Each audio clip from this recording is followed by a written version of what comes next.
the story of the famous Eddie Edwards, who amazed spectators at the 1988 Winter Olympics. Success belongs to those who never give up. Hi, Studio Recapped here. Today, we're going to talk about a movie called Eddie the Eagle, released in 2016, in the genres of drama, comedy, thriller, and biography. Spoiler alert is on. Take care. This film tells the story of a young boy named Eddie in 1973, who dreams of setting records in the Olympics despite having a physical disability. On the night Eddie plans to go to the Olympics for holding his breath for 58 seconds, his mother gives him a box to keep his future medals in. When he steps out of the house that night, his father follows him, asking him to give up on his Olympic dreams because he's tired of chasing him around in the middle of the night. But Eddie kept looking at the Olympic book, dreaming of setting records, never letting go of his dream. After a long period of doctor visits, Eddie's leg gradually heals.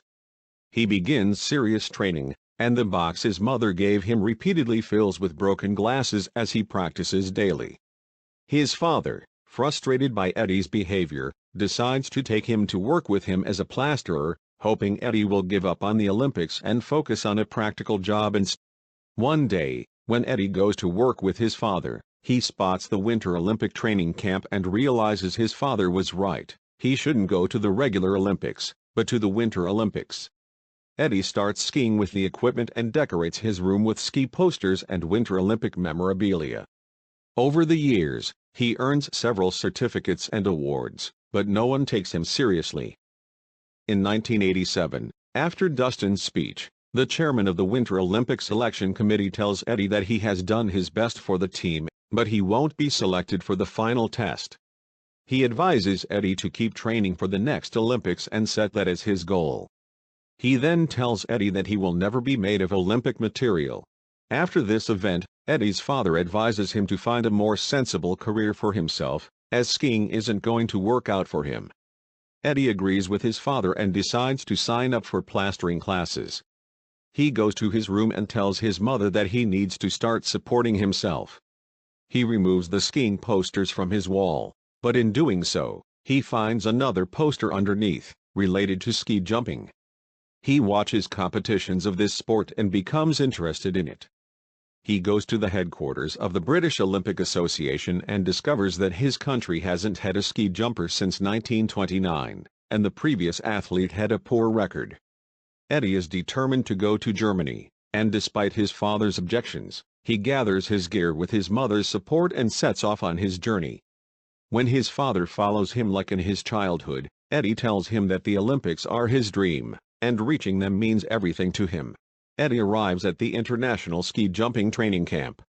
As soon as he enters, he sees Flying Finn practicing, performing the sport with the utmost skill and precision. Eddie has no place to stay, so he sleeps in a storage room at the camp. In the morning, he wakes up to the sound of a woman named Petra, who owns the place.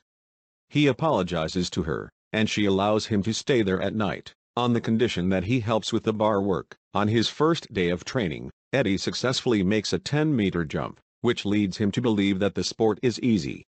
He then decides to try a 40-meter jump, but fails, falling and injuring himself.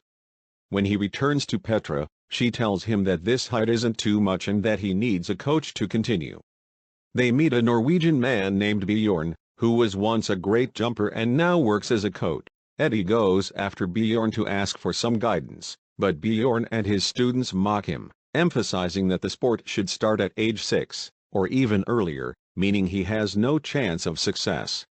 Eddie doesn't give up, though.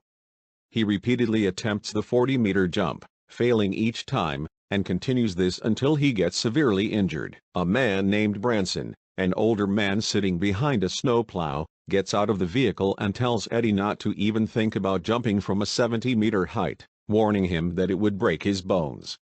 He emphasizes that Eddie's age is too old to start this sport. Petra shows Eddie a book and tells him that Branson was a student of Warren Sharp, one of the famous American coaches.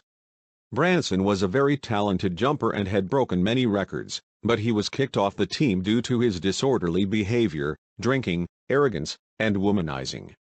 Eddie borrows the book from Petra. Eddie goes back to Branson and asks him to guide him, but Branson says that his chances of becoming a ballet dancer are higher than making it to the Olympics. Eddie insists, and Branson kicks him out. While watching someone jump from 70 meters, Eddie suddenly sees the athlete fall and get injured, despite being the second-best jumper in the world. Despite this, Eddie goes to Branson again and asks for his help. Everyone at the bar mocks them, unaware of Branson's skill in the sport and thinking of him as just an old fool. Branson gets into a fight with them and ends up getting beaten up. After that, Branson agrees to help Eddie and teach him some things. He explains to Eddie the concept of jumping and shares some important tips about the fundamentals of jumping.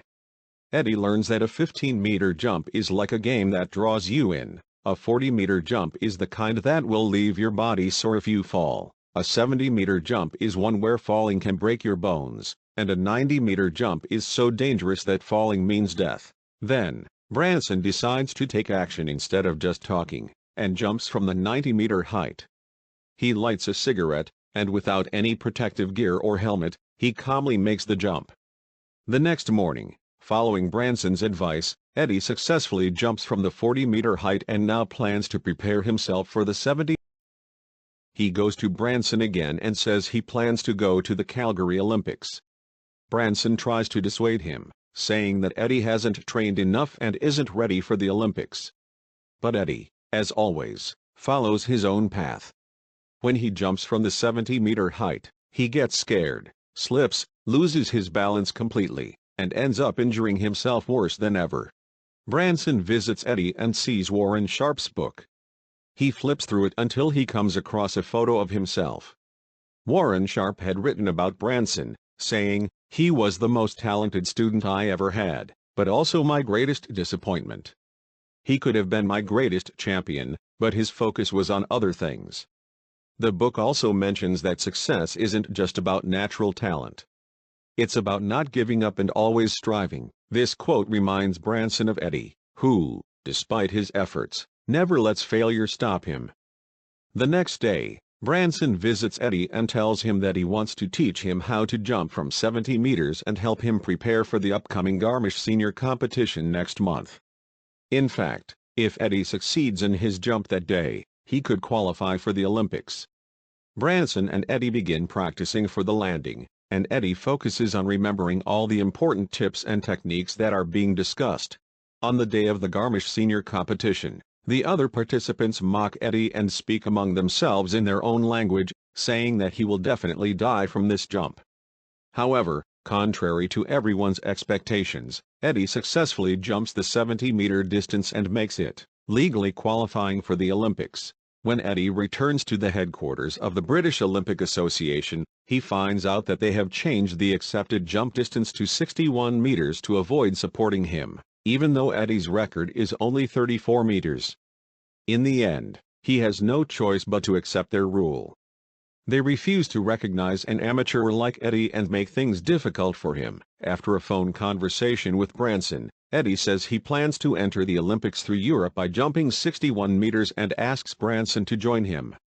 Eddie talks to his parents about his decision, saying he needs money, but his father tells him they don't have any to give him. The next day, when his father calls Eddie, he's not in his room. In fact, Eddie and his mother had made a plan. His mother gave him their savings, and Eddie took his father's van as transportation. In this way, Eddie sets off to meet Branson. Eddie tells Branson about his childhood and the illness he had. At a time when he couldn't even play sports, he used to imagine his moment of glory by looking at official Olympic photos in books, and that was his only dream. But he was always kicked out of every team before he could prove himself. Eddie is determined to succeed with all his heart to show everyone they were wrong about him. They begin training and then head towards the European Union competitions. Eddie has several successful jumps but doesn't reach 61 meters. They have to participate in competitions in different countries, and finally, in a German competition, which is their last chance to qualify. Eddie succeeds. Now, if Eddie jumps 61 meters the next day, he will be able to enter the Olympics. In the next competition, Eddie doesn't manage to make a successful jump, and they don't allow him to try again. He fails, and when he decides to return home, he learns that his practice jump from the day before has been recorded, and now he can enter the Olympics. He goes to his coach to share the news and asks him to come to Canada with him. However, Branson disagrees with Eddie's decision and says that since his level isn't high enough, he won't be taken seriously there. He believes Eddie shouldn't make the same mistakes he did and that it's not right to degrade himself so much. In reality, Branson regrets his past mistakes and didn't want Eddie to end up like him. But Eddie doesn't accept this and decides to go to Canada on his own. He prepares to go to the 1988 Winter Olympics in Canada with the British Olympic Association. Before he leaves, his mother comes to see him and gives him the same box she had given him as a child to keep his medals in. At the camp, a boy named Zach invites Eddie to tour the camp. He tricks Eddie into drinking several bottles of alcohol for the team's success, claiming that if he doesn't, it will bring bad luck. By doing so, Eddie becomes heavily drunk and misses the opening ceremony. On the day of the competition, Eddie successfully jumps the 70-meter distance. Afterward, his strange and joyful celebrations for such a modest jump draw attention from the spectators and reporters. Some cheer him on, while many criticize him. The incident causes a stir to the point where a reporter comments that the 90-meter jump separates men from boys, a place where someone like Eddie, an absolute beginner, clearly doesn't belong. Despite this, he garners significant attention from the media, which doesn't sit well with many. During a phone conversation, Branson emphasizes to Eddie that all the media buzz is just for show. Once the 90-meter jump begins, no one will take him seriously, and it will all be forgotten. In response, Eddie arranges an interview where he addresses all the rumors. He emphasizes how serious and important the jump is to him and concludes by announcing that he will indeed be participating in the 90-meter jump. Branson reaches Eddie and tells him that this moment is his. As a friend, he advises Eddie to go through with the jump. Eddie, without any practice jumps, prepares for the leap solely based on his coach's advice. When the TV discusses Eddie, the Eagle, it mentions his coach, and in an interview with Warren Sharp, they ask for his opinion. He expresses that he has no hope for Eddie and his disorganized coach. For Eddie's jump, he sees Flying Finn. He motivates him, telling him, "People like you and me jump to free our souls, and that's the most important thing for us. We have the chance to make history." After Flying Finn's successful jump, it's Eddie's turn. Eddie hesitates before the jump, causing everyone to think he might back out. As he stands on the ramp, he recalls all the insults and humiliation he's endured from childhood up until now. Finally, he makes the jump. For a moment, he loses his balance and falls onto his back during the landing. Just when it seems like he might break, he succeeds. The Eagle lands. The crowd cheers, shouting Eddie the Eagle in unison. Eddie sets a new record for Team GB at the Olympics. Warren Sharp comes into the locker room to congratulate Eddie and apologizes to Branson, admitting he was wrong about him. He picks up Branson's equipment, takes his own book, and writes on the first page, "The real work starts now." After Eddie returns to Britain, he is met with a warm welcome from the people. His parents are proud of him, and this is the greatest sense of satisfaction for Eddie, exactly what he had always been seeking.